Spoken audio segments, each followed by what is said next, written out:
Hey everyone, welcome to Budgeting with Darcy. It's so great to have you here today. This is Mint's homepage. So you can see an overview, which basically breaks down your accounts. And then it also has your credit score and a couple of other information as relates to your goals, your bills, your overall budget. And you can see all of that in the overview section. So I'm not going to break down all of the accounts that I have just for privacy's sake, but I would love to jump into my budget. So I need to figure out what my 2020 December budget will be. And so I do need to factor in Christmas presents or the budget for Christmas into my budget. And so if you want, you can check out my November budget up here. And I do the cash envelope method. And so the cash envelope method is great if you have problems paying online. Because cash is cash, and if that's something that you're familiar with, then the cash envelope method is great. But personally for me, I like to do and bank online. I like to make payments online because it's easier, and plus Mint is amazing. Mint has so many different features. Honestly speaking, Mint is my favorite app by far.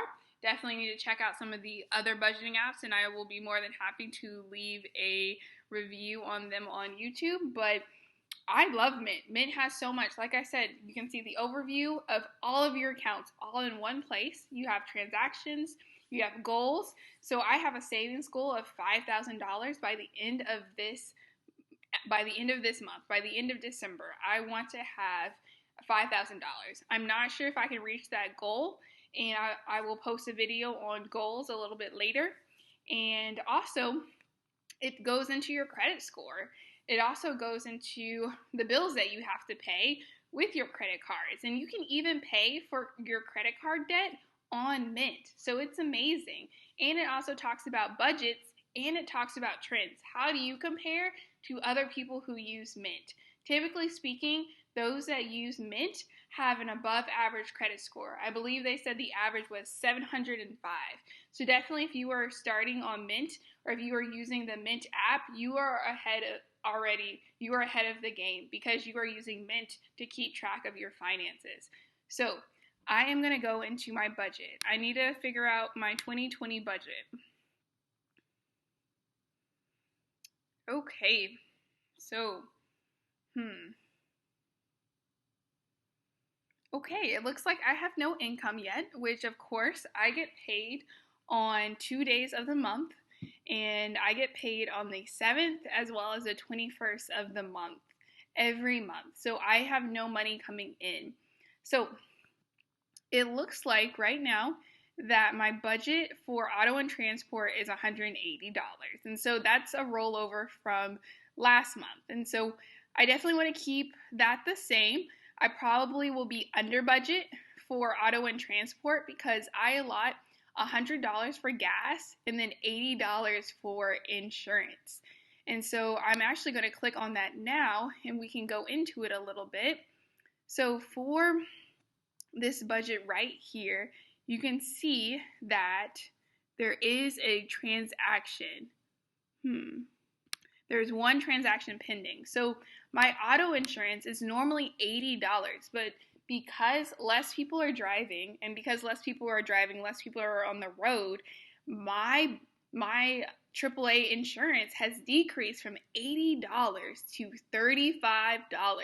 So that's $45 in savings right there, just because of it being the month of December and not as many people getting in wrecks. So I actually will come really, really under budget for my auto insurance. So I would be more than happy to jump back to the page where I have my budget.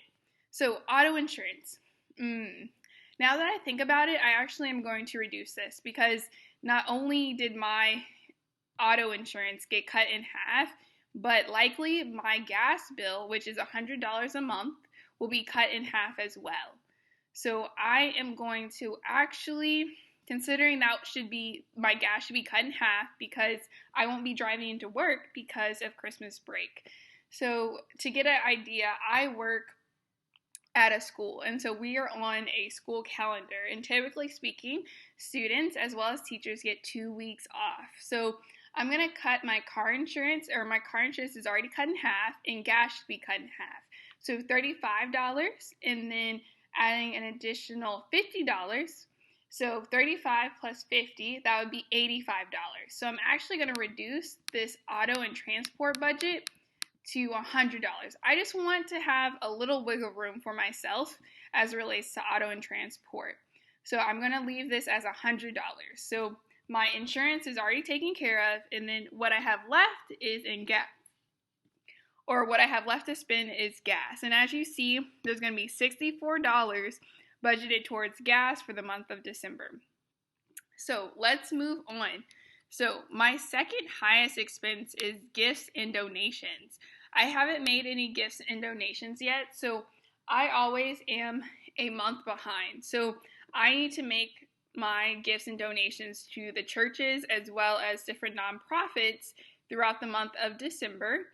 But as it relates to the churches that I pay my tithe to, I am always a month behind. So I will look at my income for the month of November, and then based off that income, I will donate 10%, or I will tithe 10% to the churches, and the money that's left over, I will give to nonprofit organizations. And so typically, I give about $120 to 2 churches that I'm a part of, and then I have $30 left over to donate to charity. I strongly believe in donating to charities and to causes, because if we are fortunate to have money, if we have leftover money, it's important to give to those who are in need. And there are so many people in need, especially right now. So that's my second highest expense, is gifts and donations, or tithing to the church. So health and fitness is a reoccurring one that I have. I give about $30 a month I budget towards health and fitness. And so that's a little bit lower in terms of the fee that I pay. Let me see if I can move these around. Oh, I can move these around. That's nice. Let me actually, can I move this up? Huh.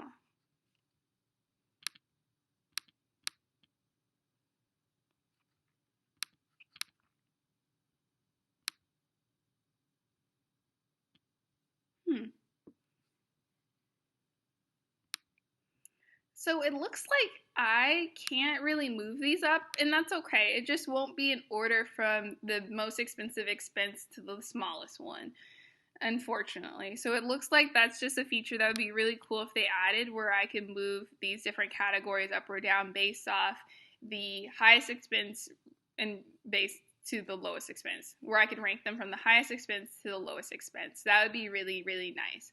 So again, so I have auto and transport, then I have gifts and donations as my second highest, and then I have personal care here. So I should be able to reduce personal care to $50. I'm not sure if there will be any personal care this month. I need to finish getting my hair done, so I'm in the process of working on that. If you know anything about Black people hair, it's pretty expensive. And so definitely I need to allot some money towards that just in case.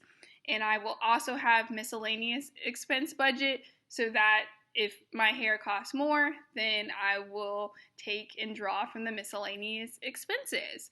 So going back to the budget, let's talk about, actually, I think what would be best is to kind of break it down and just go in terms of the order that they give me. So auto and transport is $100. Bills and utilities for my mobile phone. So what's great is that I actually don't have to budget for my phone bill. So if you check out the video right here, I talk about my experience with T-Mobile a little bit, but I also talk about prepaid versus postpaid. And so I've had some issues with T-Mobile, and because of that, they gave me 2 months free. So I don't have to pay for my phone bill for the month of December and for the month of January. So I'm very fortunate about that. So let me cancel this out. Okay. I am going to delete this from my budget. Okay, it's gone.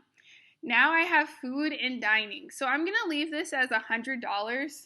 I likely won't spend this much, but I'm going to leave it as $100. And so I like to buy food so that I can contribute to the house that I'm a part of. Fortunately, as you see, the biggest expense, rent, is not here because I am living at home.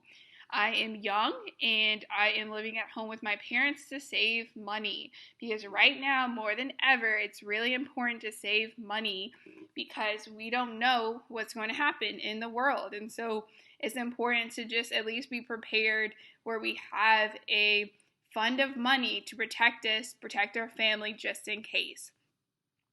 So the next expense is gifts and donations, and so I have that as $150. Then I have health and fitness, which is $30. And then I have miscellaneous expenses. And so I'm going to increase this to $100 because it is Christmas and because of the personal care budget. So I'm not sure if I'll have some additional expenses this month. And so I want to make sure to budget for that. And then I'm going to add a budget here. I'm going to add an item on the budget. I'm going to add, I don't think there's a Christmas gift section, but I'm going to add a section. I'm going to add a category here. Let's see what it would fall under.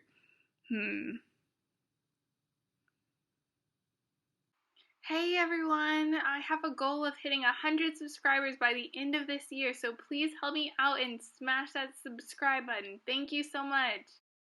And so as you see, there's larger categories, and within these larger categories, there's smaller categories. So like for education, there's books and supplies, student loan, and tuition.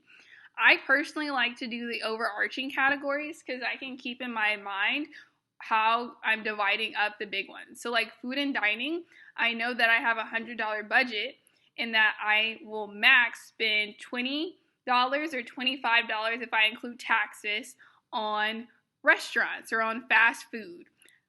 So because of that, I just make sure that I account for that in my head and I make sure I don't go over. But I also want the flexibility just in case I do want to go out a little bit more, that I will have $100 and it's capped at that.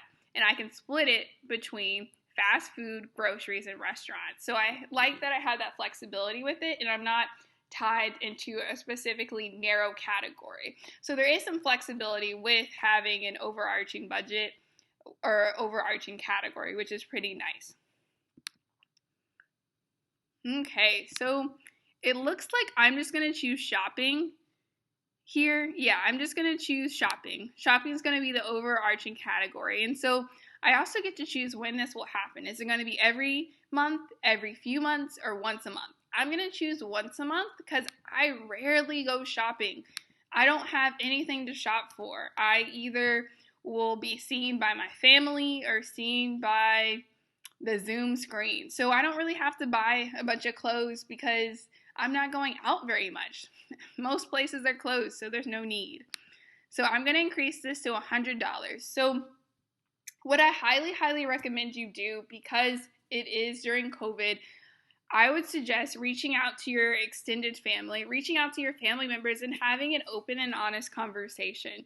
So I know that I want to budget $100 for my immediate family. I believe that I should be giving them gifts, which include my mom, my dad, my brother, and my stepmom. And so I make sure that I'm capping that budget at $100. As it relates to my extended family, I called them up and I was like, hey, I'm creating my budget for the month of December, and I wanted to know, do you want to do gift exchanges this year?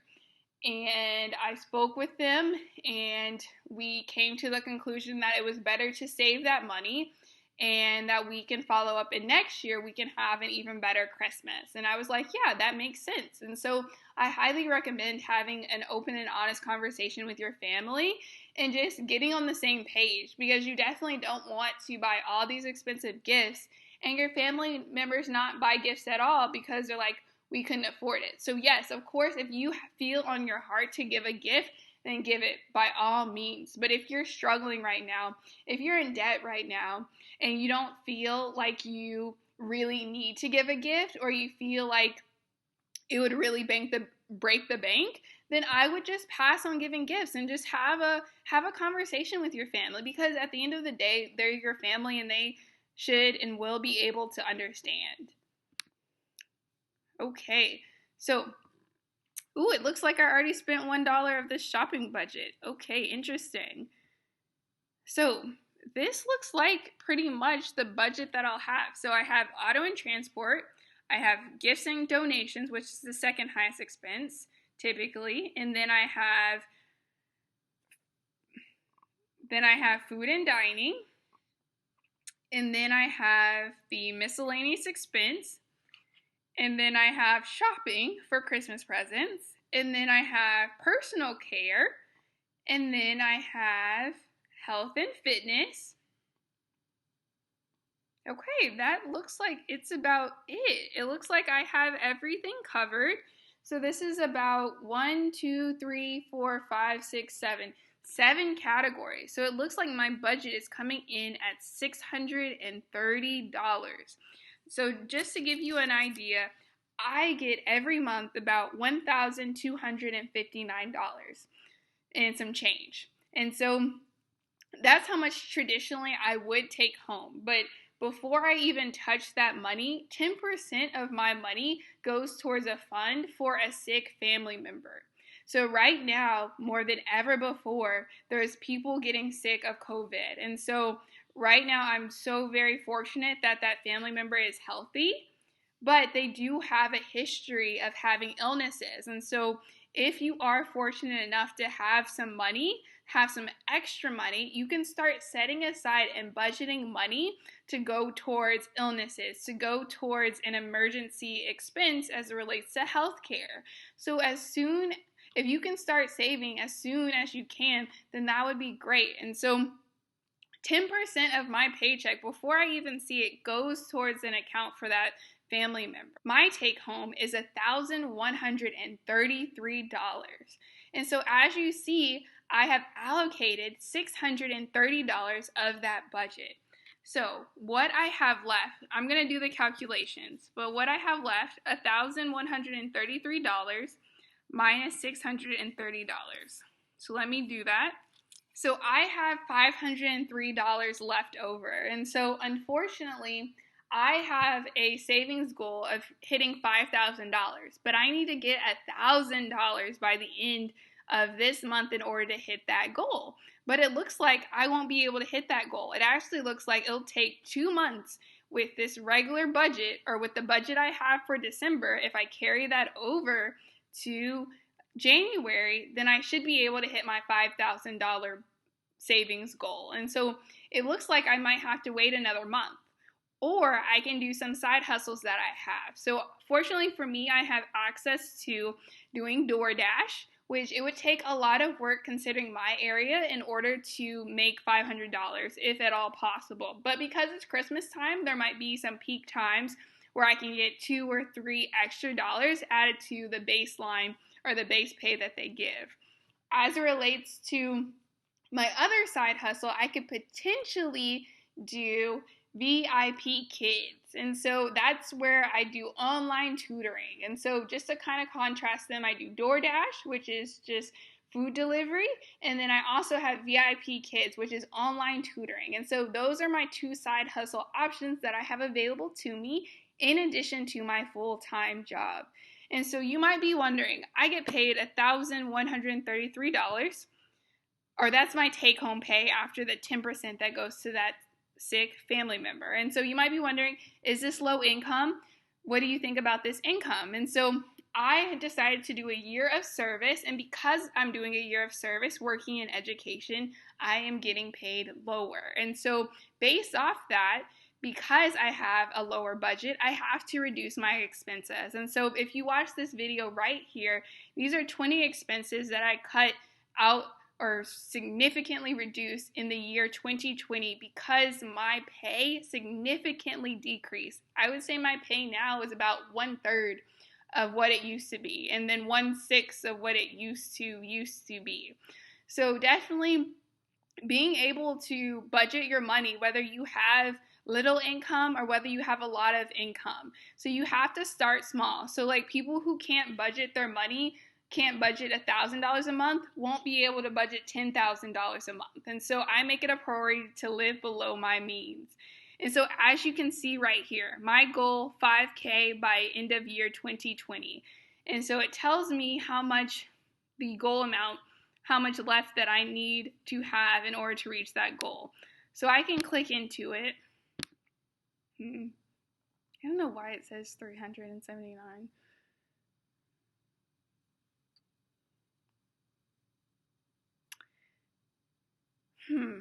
So considering that it said I would be able to save $379, that's why it projected it out to 2/9/2021. So it's already considering that I get paid on the 7th of the month, and it's saying it'll take me that long if I save up. But in actuality, I'm not saving that little. I'm saving $503. So I'm saving over, it's about 40% of my paycheck. Let me actually get my phone. So if I save $503 out of my take-home pay, that is roughly, so I am saving 44% of my budget. And so as you see, not having that rent payment has done a world of difference. And so I have allotted for this month to dedicate 44% of my take-home income towards my savings goal. And still, as you see, it's not enough to reach my 5,000 goal by the end of 2020. So we'll see. I will update you January 1st or the end of December and let you know if I was able to hit my 5,000 goal. It's very ambitious, but I really hope to get it. And so what's nice is that when you do click on budget, you can see how much income has come in, which I haven't had any income come in because I get paid on the 7th and the 21st of the month. And then as it relates to the money I have allocated for how much I plan on spending, it's $630. And Mint is so great that it spells it out for me right here. And I can add any categories I want right here. And then there's also a category, oh, I can sort from high to low. Wow, okay, so I was wrong. I made that mistake. I can sort from high to low, and then I can sort from low to high. And then I guess status is that alphabetical? But yes, high to low. There you go. There it is right there. I didn't even know I could sort from high to low. And so Mint makes it super easy, as you see. So gifts and donations, $150, auto and transport, $100, food and dining, $100, shopping, $100, miscellaneous expenses, $100, personal care, $50, and health and fitness, $30. And so that's going to be my budget going into the month of December. And I hope that I am able to follow through with that, and I will let you know at the end of the year how it goes. And so that's basically how I budget for the month of December. And I'm so grateful that I have Mint to kind of give you an insight. Mint gives you weekly recaps of how you spent your budget. So I get emails sent from Mint every week saying, okay, during this time period, from this day to this day, on the first week in, let's say, December, you spent this amount of money. And then here's your breakdown. And so it even does like a breakdown, and they have really nice pie charts as well as showing you where does your expenses go. And then if you click within these categories, you can get a complete breakdown of what exactly falls within these categories, which is nice as well. So you get to see my budget. $630 is what I'm going to spend. And then at the end of the day, I really hope to take home $503. And so I can actually add a category here so that you can see it.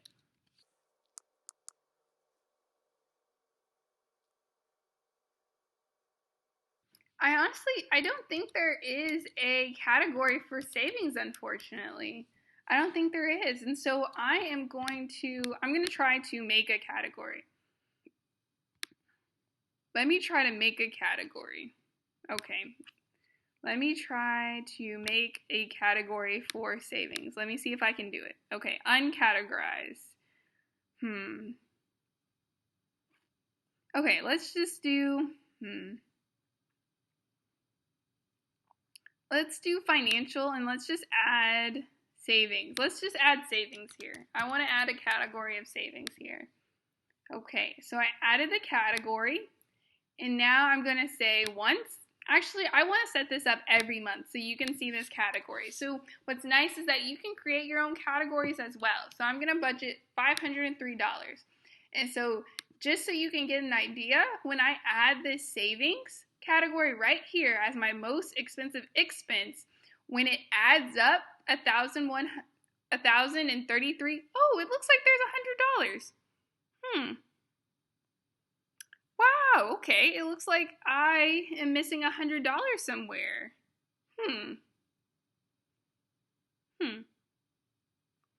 Is there something wrong with the add up? That's interesting. Why is this $503? So I did 1,133 minus 630 is 503. I wonder why this adds up differently.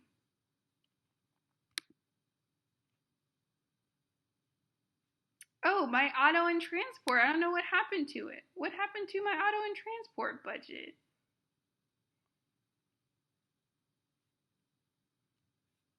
Let's go back. So my auto and transport budget went away for some reason. Let's try to add this back. So I'm going to put this as $100. Okay.